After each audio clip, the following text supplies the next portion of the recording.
Hello everyone.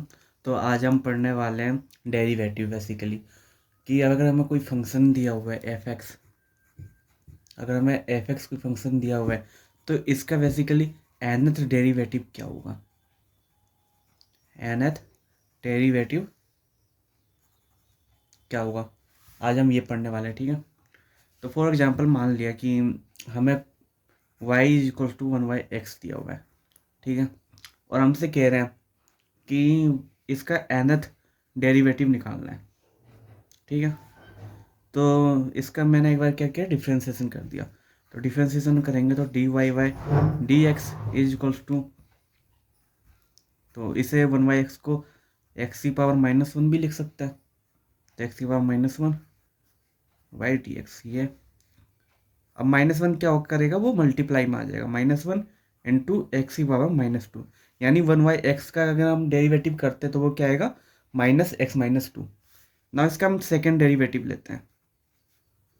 हम ये क्यों कर रहे हैं, बेसिकली हमें इसका nth डेरिवेटिव निकालना है 1/x का, लेकिन हम ये फर्स्ट और सेकंड क्यों निकाल रहे हैं वो अभी समझ में आ जाएगा।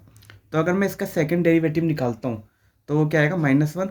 अब -2 आगे आ जाएगा मल्टीप्लाई में, -2 इंटू एक्स की पावर -1 कर देंगे तो -3 हो जाएगा, ठीक है। अब इसे मैं ऐसे भी लिख सकता हूँ, -1 इंटू -2 इंटू एक्स की पावर -3, ठीक है। नाउ इसका थर्ड डेरिवेटिव करते हैं, इसका हम थर्ड डेरिवेटिव करते हैं।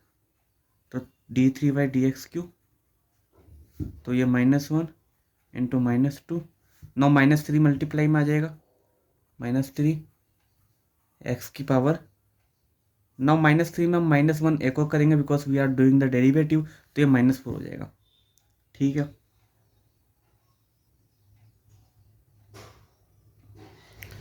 तो जब हमने फर्स्ट डेरिवेटिव निकाला dy/dx, 1/x का फर्स्ट डेरिवेटिव निकाला तो क्या आ रहा था, -1 इंटू एक्स की पावर -2 आ रहा था, ठीक है। और जब हम सेकेंड डेरिवेटिव निकाल देते तो -1 इंटू -2 एंड एक्स की पावर -3 आ रहा था। यानी अगर यहाँ पे 2 है तो 1 इंटू 2 दो बार मल्टीप्लाई हुआ, यहाँ पे 1 है तो एक बार मल्टीप्लाई है ओनली, और यहाँ पे 3 है तो 1 2 3 तीन बार मल्टीप्लाई हुआ, ठीक है। और यहाँ पे 1 है तो एक्स की पावर क्या है, -2 है, और यहाँ पे 2 है तो एक्स की पावर -3 है, ठीक है। यानी इसे मैं ऐसे बोल सकता हूँ, और यहाँ पे 3 है तो एक्स की पावर -4 है, यानी इसे ऐसे लिख सकते हैं, -1 इंटू -2 इंटू -3। पावर 3 है तो 3 बार मल्टीप्लाई होगा, 3 तक जाएगा मल्टीप्लाई होके, एंड एक्स की पावर -4 को ऐसे लिख सकते हो 3 + 1, यहाँ पे पावर 3 है तो 3 की पावर +1 आ जाएगा, तो ये आ जाएगा, ठीक है। नाउ एंड सो ऑन, अगर हम nth डेरिवेटिव निकाले 1/x का, ठीक है, dny/dx की पावर n करके, तो बेसिकली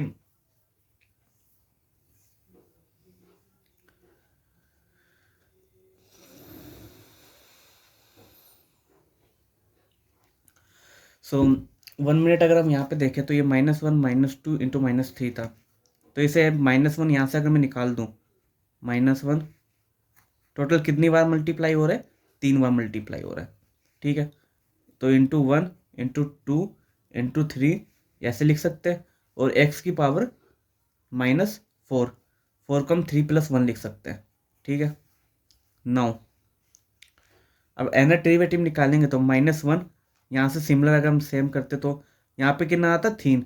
यहाँ पे जब हमने थर्ड डेरिवेटिव लिया था तो पावर 3 ले रहे थे, अगर हम nth डेरिवेटिव लेंगे तो पावर कितनी लेंगे, n लेंगे, ठीक है।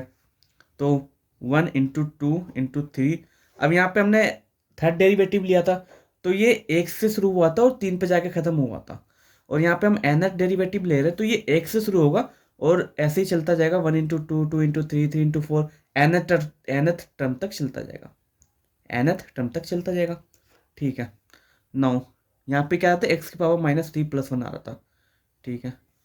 तो माइनस यहाँ पे हमने थर्ड डेरिवेटिव लिया था, इसलिए यहाँ पे एक्स की पावर -3 का 3 और उससे 1 जा रहा था, तो यहाँ हम nth डेरिवेटिव ले रहे हैं तो एक्स की पावर माइनस एन, और उससे कितना एक ज़्यादा हुआ +1।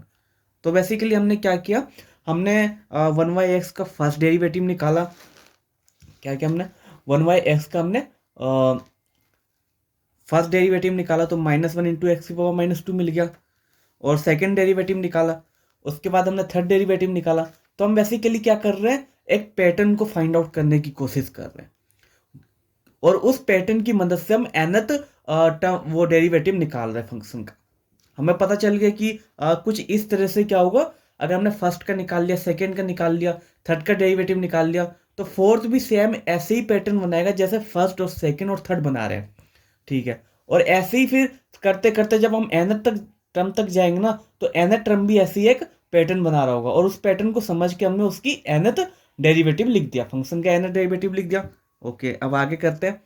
तो ये -1 की पावर n था, इंटू, अब 1 इंटू 2 इंटू 3 इंटू एन तक है, तो मेरे को पता है एन फैक्टोरियल की वैल्यू जो होती है वो 1 into 2 into 3 into and so on an तक होती है, एन फैक्टोरियल की वैल्यू वैल्यू होती है।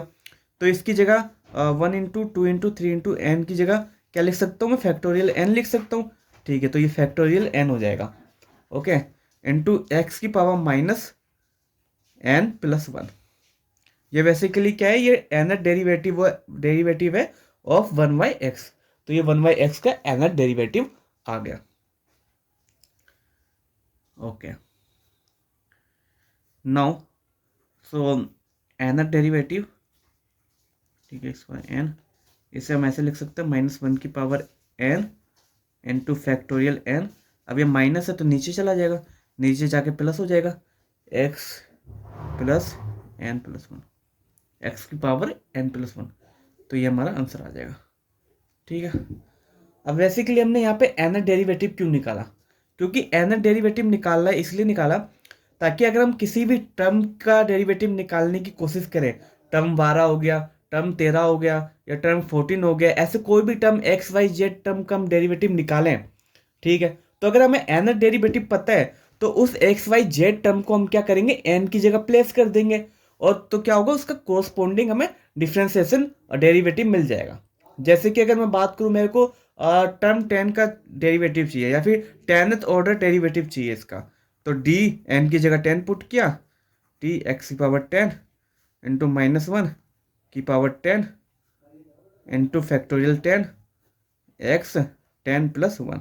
तो ये क्या आ गया, हमें डेरिवेटिव मिल गया, 10th ऑर्डर का डेरिवेटिव मिल गया।